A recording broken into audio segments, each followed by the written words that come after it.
Bonjour, texte bac numéro 3. Je répète que je ne donne pas toute la... Je répète que je ne donne pas tout le développement. Ça serait beaucoup trop long, je donne simplement les actes et les idées principales. C'est à vous, pendant votre oral, de mieux développer, voilà. Mais au moins, vous avez les idées. Et je pense que c'est ça le plus important. Donc on est sur le texte bac numéro 3. Je vais commencer par lire l'extrait de ce texte et continuer par le développement.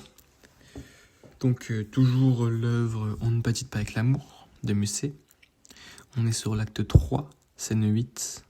C'est la dernière scène du dernier acte. Et ça, je vous le dirai après. C'est parti. Perdicant. Insensés que nous sommes, nous nous aimons. Quel songe avons-nous fait, Camille?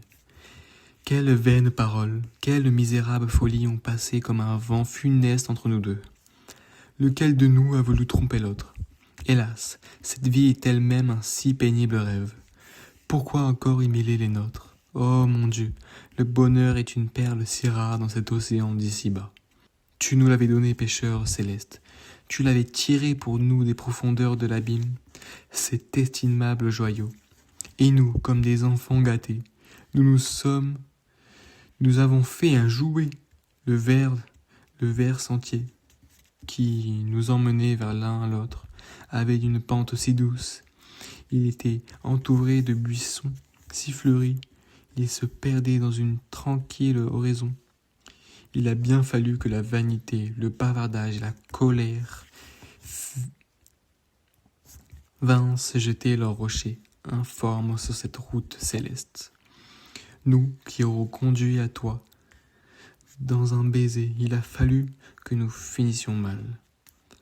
Car nous sommes des hommes, ô insensés, nous aimons. Nous nous aimons, pardon. Là, il prend Camille dans ses bras. Camille. Oh oui, nous nous aimons, Perdicant. Laisse-moi le sentir sur ton cœur. Ce Dieu qui nous regarde ne s'en offensera pas. Il veut bien que je t'aime.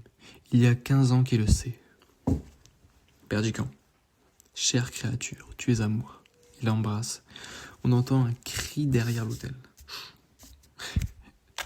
Je fais le storyteller alors que je sais très bien ce qui se passe en fait à la fin. Camille. C'est la voix de ma sœur de lait, Perdicant. Comment est-elle ici? Je l'avais laissée dans l'escalier. Lorsque tu m'as fait appeler, il faut donc qu'elle m'a suivi sans que je m'en sois aperçu. Camille. Entrons dans cette galerie. C'est là qu'on a crié. Perdicant. La pauvre enfant nous a sans doute épiés. Elle s'est encore évanouie. Viens, portons-lui secours. Hélas, tout cela est cruel. Perdicant. Non, en vérité, je n'entrerai pas.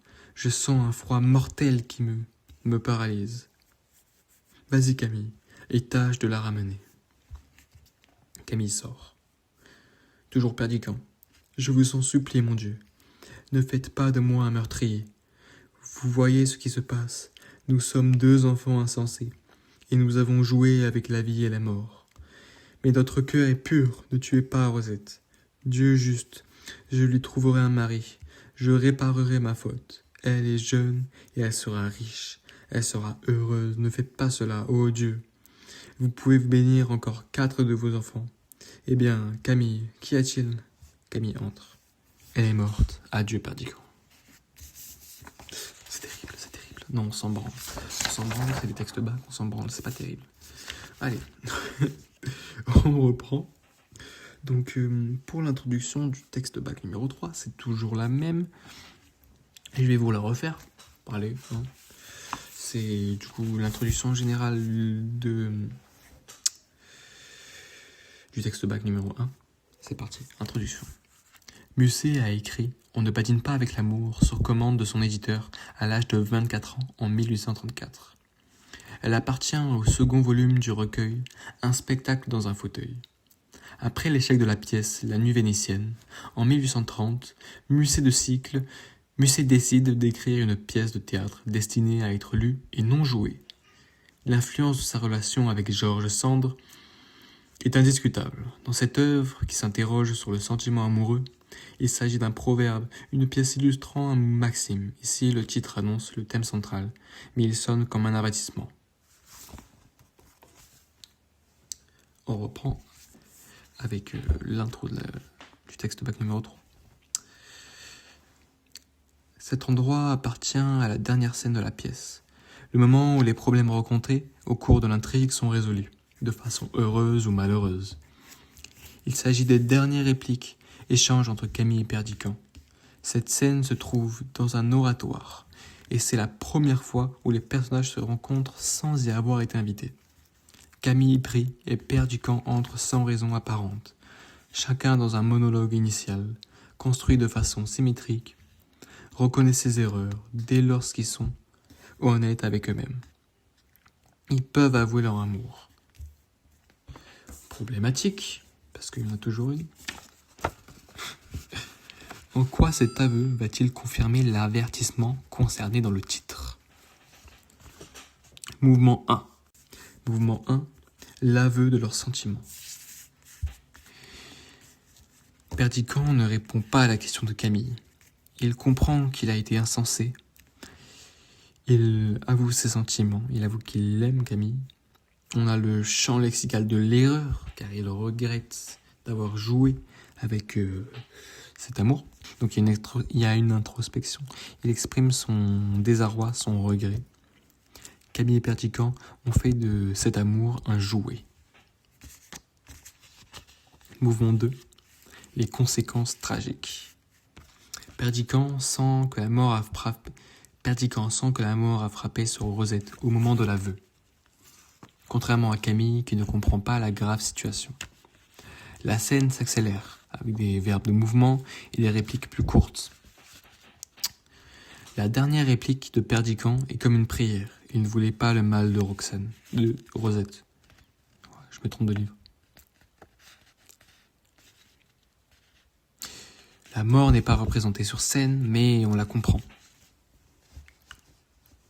Petite conclusion. Dans cette dernière scène, on assiste à un déroulement intense. Camille et Perdiccas avouent leur amour. Et conséquence d'avoir trop joué avec cet amour, c'est donc la mort de Rosette, encore une fois. Cela peut évoquer le destin de Roxane dans Cyrano, qui perd le voile après la mort de Christian. C'était le texte bac numéro 3. On est à peu près 9 minutes de podcast avec très grand mot, c'est vraiment mon iPhone 14 qui tourne.